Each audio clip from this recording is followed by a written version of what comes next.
ସମୟରେ ଯଦି ମୀନ ରାଶିରେ ମଙ୍ଗଳ ହନ୍ତି ତାହେଲେ ଜେନେରାଲି ଦେଖାଯାଏ ଏ ଲୋକମାନେ ଦୁଃଖୀ, ଦୁଷ୍ଟ, ନିର୍ଦ୍ଦୟୀ, ବିକଳ, ପରଦେଶ ଭ୍ରମଣକାରୀ, ମୂର୍ଖଙ୍କ ସଂଗ୍ରହ କରି। ଭାଇ ମୀନ ରାଶିରେ ମଙ୍ଗଳ ହେଲେ ଆଚାର୍ଯ୍ୟ ମାନେ କେତେ କଥା ଲେଖିଲେ, କିନ୍ତୁ ମୋର ପର୍ସନାଲ ଇଣ୍ଟରପ୍ରିଟେସନ ହଉଛି ମୀନ ରାଶିରେ ମଙ୍ଗଳ ତାର ସଙ୍ଗ ଦୋଷରୁ ବହୁତ ପୀଡା ପାଏ। ଯଦି ମୀନ ରାଶିରେ ମଙ୍ଗଳ ଅଛି ନା, ତାକୁ ସଙ୍ଗ ଦୋଷ ବହୁତ ଖରାପ କରେ। ଆଉ ସିଏ ଯୋଉ ଯଦି ସିଏ ଭଲ ସଙ୍ଗ ପାଇଲା, ସତ୍ସଙ୍ଗ ପାଇଲା, ତାହେଲେ ସତ୍ସଙ୍ଗ କରିବ।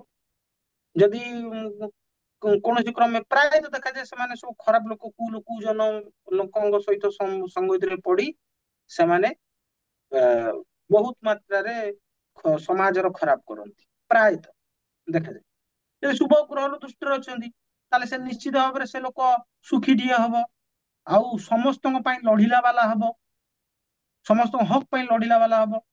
ନିର୍ଦ୍ଦୟୀ ହେଲେ ମଧ୍ୟ ନ୍ୟାୟବନ୍ତ ନିର୍ଦ୍ଦୟୀ ହବ।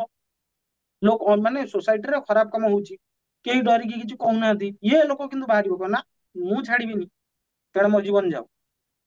ଠିକ ଅଛି, ତେଣୁ ଏମିତି ଆମର ଇଣ୍ଟରପ୍ରିଟେସନ ନବା। କିନ୍ତୁ ମୀନ ରାଶିର ମଙ୍ଗଳର ମୁଁ ଗୋଟେ ଜିନିଷ ଭଲସେ ଦେଖିଛି ଯେ ତାର ସଙ୍ଗ ଦୋଷଟା ଭେରି ଭେରି ଇମ୍ପୋର୍ଟାଣ୍ଟ। ଯଦି ସଙ୍ଗ ଦୋଷ ଖରାପ ହେଇଗଲା ତାହେଲେ ସେ ପିଲା ଖରାପ ହେଇଯିବ। ଯଦି ସଙ୍ଗ ଦୋଷ ଭଲ ହେଲେ ମଧ୍ୟ ଇଏ ପିଲା ଛାଡିବା ବାଲା ହବନି, ଇଏ ଛାଡିବନି। ଯୋଉ ଯଦି ଭଲ କାମ କରୁଥିବ ତାହେଲେ ଭଲ କାମ ପାଇଁ ଅଡିଯିବ, ଯଦି ଖରାପ କାମ କରୁଥିବ ଖରାପ କାମ ପାଇଁ ଅଡିଯିବ। ଆଉ ଶୁଭ ଗ୍ରହର ଦୃଷ୍ଟି ରହିଲେ ଭଲ କାମ ପାଇଁ ଅଡିବ, ଖରାପ ଗ୍ରହର ଦୃଷ୍ଟି ହେଲେ ଖରାପ କାମ ପାଇଁ ଅଡିବ, ଏତିକି ତ କଥା।